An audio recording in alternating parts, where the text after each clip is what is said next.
All right, let's get right into this. We're talking about a massive bridge, some absolutely giant ships, and a high-stakes legal battle between two friendly countries that went all the way to the world's highest court. But the ending? Yeah, the ending is what makes this whole story so incredible. It all came down to this: a simple piece of paper. So how does a multi-billion-dollar fight, a huge international incident, just end so quietly? Let's unpack how we got here. So, our story kicks off with two Nordic neighbors, Finland and Denmark. And their problem wasn't political, not at all. It was something way more, well, concrete. It was all about a bridge. Here's the core of the problem. On one side, you've got Finland. Their shipyards are famous for building these enormous, highly specialized vessels. Think offshore oil rigs and drill ships.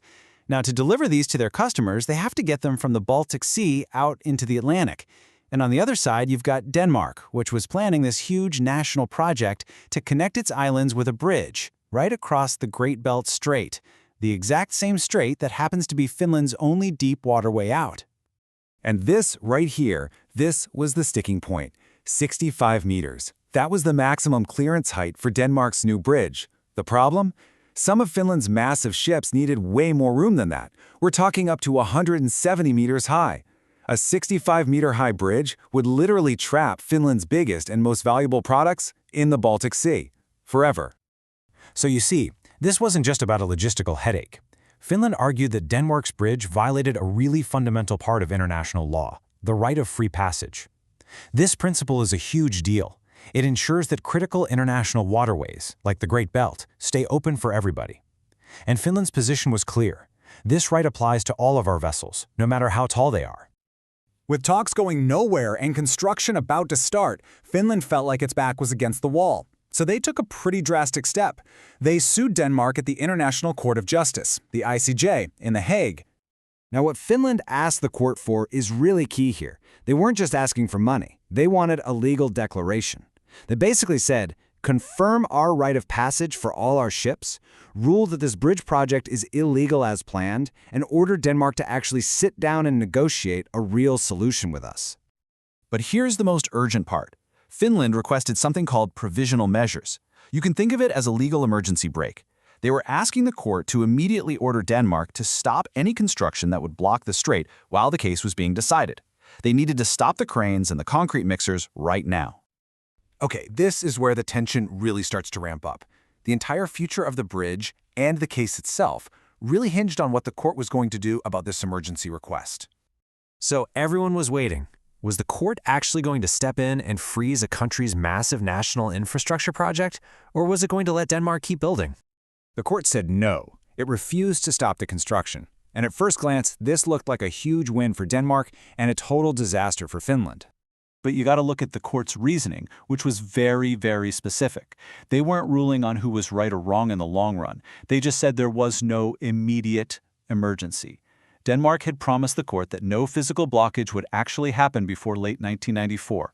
And the court basically said, okay, that gives us enough time to hear the entire case and give our final judgment before that deadline.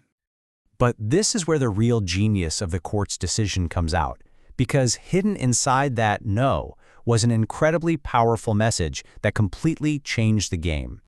The court slipped this critical warning into its ruling. Let me translate that legal speak for you. It was basically saying to Denmark, sure, go ahead, keep building for now, but be warned, if you lose this case down the road, we might just order you to tear the whole thing down. And just like that, the tables were completely turned. Denmark was now facing a massive, massive financial risk. Every single dollar they spent on building that bridge from that moment on could be completely wasted if Finland won. This gave Finland incredible leverage. And the court didn't stop there. It basically gave both countries a huge nudge. It explicitly said that a direct and friendly settlement is to be welcomed. The message was crystal clear. We've set the stage, we've shown you the risks, now go work it out yourselves before we have to make a final decision. And that is exactly what they did.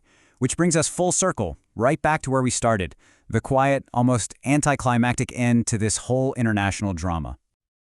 About a year after that court ruling, these letters arrived at the ICJ.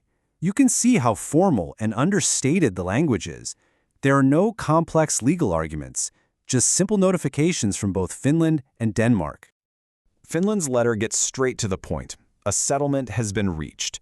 Now, the exact terms of that deal, which reportedly included some sort of payment from Denmark to Finland, were kept private. But the important thing was, the conflict was over. So, with the dispute resolved, Finland formally withdrew its case from the court, and Denmark, in its own letter, simply said it had no objection. And just like that, the case was closed, the bridge was built, and Finland's interests were taken care of. In the end, the International Court of Justice played a role that was so much more subtle than just a judge banging a gavel. It didn't need to declare a winner and a loser. By simply clarifying the legal risks involved and creating a huge incentive to compromise, the court expertly guided two nations toward their own diplomatic solution. And it really leaves you with a fascinating question to think about. In the messy world of international relations, when is the process of justice, the act of clarifying risk and pushing people to talk, actually more powerful than the final verdict itself?